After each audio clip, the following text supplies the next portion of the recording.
name is Colin Smith. I'm pianist and teacher at Wonderland Performing Arts, and today we're going to talk about vocal warm-ups. These are important for everyone on stage. As we train our voices, it is much like going to the gym. We train our muscles to do certain things, to lift weights and to run faster or to become stronger. It is the same thing with the vocal cords. When we wake up in the morning and we feel raspy, or perhaps when a cold is coming on and we feel hoarse, humming is a very, very good exercise to use. This is because the vocal cords are not letting out the right amount of sound. They're letting out too much air. And so there's this whispery, airy quality to the voice. So humming trains the vocal cords to come together and let out just the right amount of air and make the sound in the voice. So let's start by humming, shall we? We're just going to slide easily up and down. The notes are not important. It's not about singing beautifully. It's about using the voice in a comfortable way.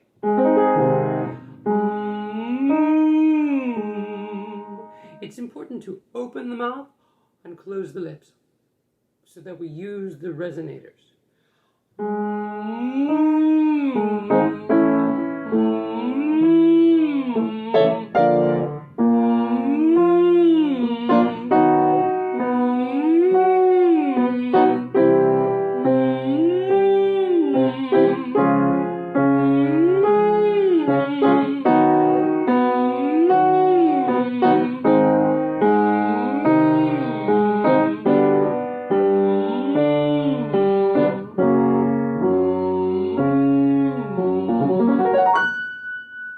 Now, when we hum, the bones in the head, the bones of the skull, are used as resonators, like I said before, to resonate the voice.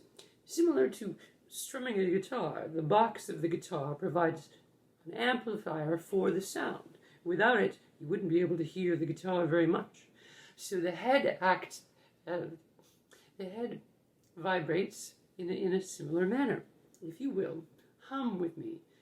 Put your two fingers on either side of your face.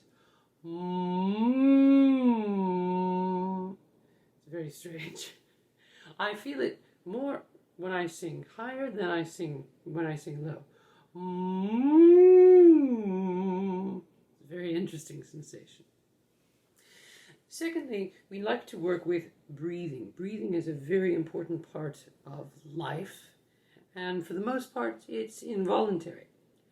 But we think, if we're not singers, that we need to help the body take in more air.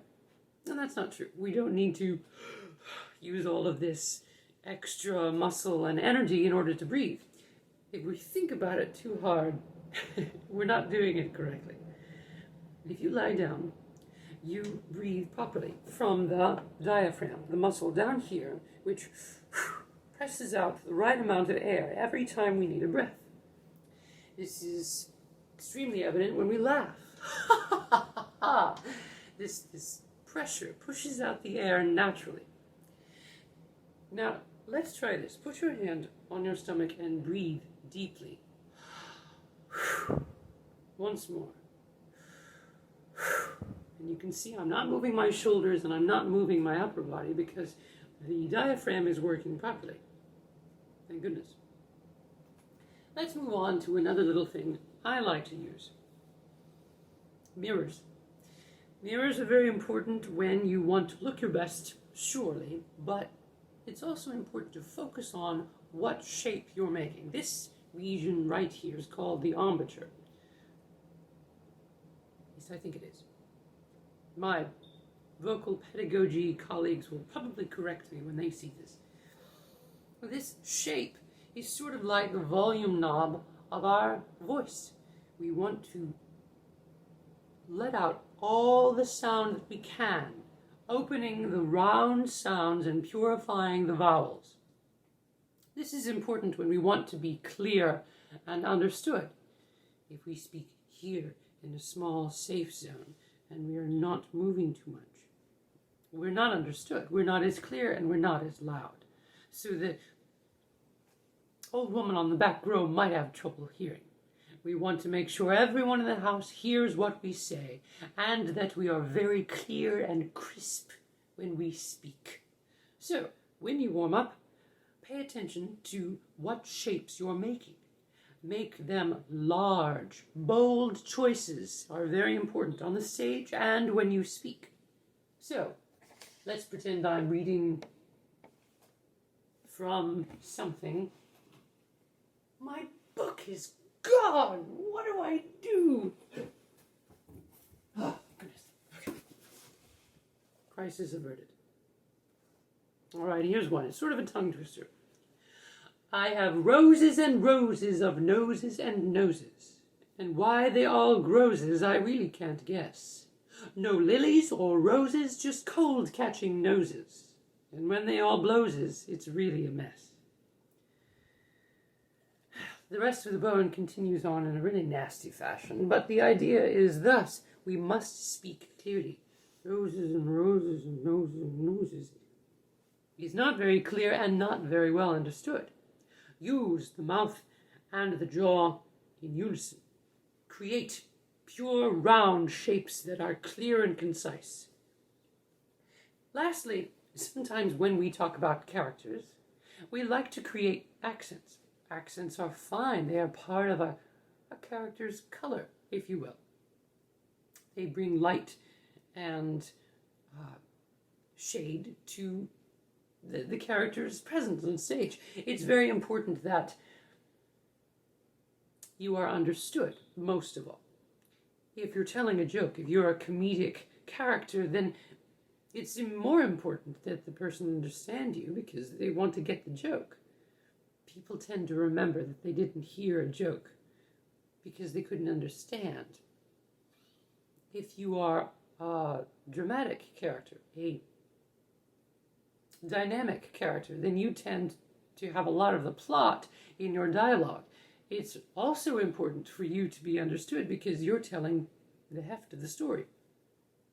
So, when you put on an accent, don't go all the way. If you're watching a television show and you have the right lyrics in front of you and you start talking in certain ways, there are plenty of people in the audience who won't be able to understand what you're saying. It's very apparent that you have taken the time to understand how to make the accent. But there are ways you must cheat. Perhaps consonants like the R's and the vowels especially change the shape of the words without too much hesitation. I'll use this one here. The tongue sticker outer, and my R's are very sharp. They say that once in Zanzibar, a boy stuck out his tongue so far, it reached the heavens and touched a star, which burned him rather badly. I wasn't there, but they say that lout now keeps his tongue inside his mouth. But if you ask him to stick it out, I think he'll do it gladly. See, I haven't inhibited myself to speak the words, but I've also used simply one letter of the alphabet and changed the way I use it to create, well, a kind of Irish accent. When you are on stage and your character is,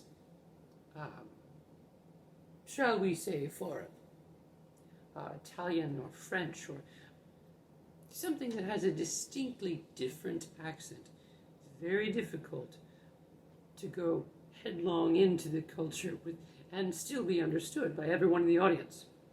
So, be consistent with your choices and choose bits and pieces of your language to change, to use the accent sparingly.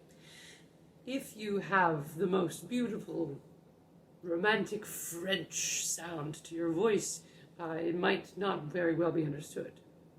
So, be careful with that. Now, I know that many of you might be stuck indoors, but that doesn't mean you cannot read and be expressive. In fact, reading to others is one of my favorite ways to be expressive without too much rehearsal. You just simply have the book in front of you and run with it. Lastly, I want to leave you with a quote from Benjamin Franklin. An investment in knowledge pays the best dividends. And I think he's right. Thank you for joining me. I'll see you soon.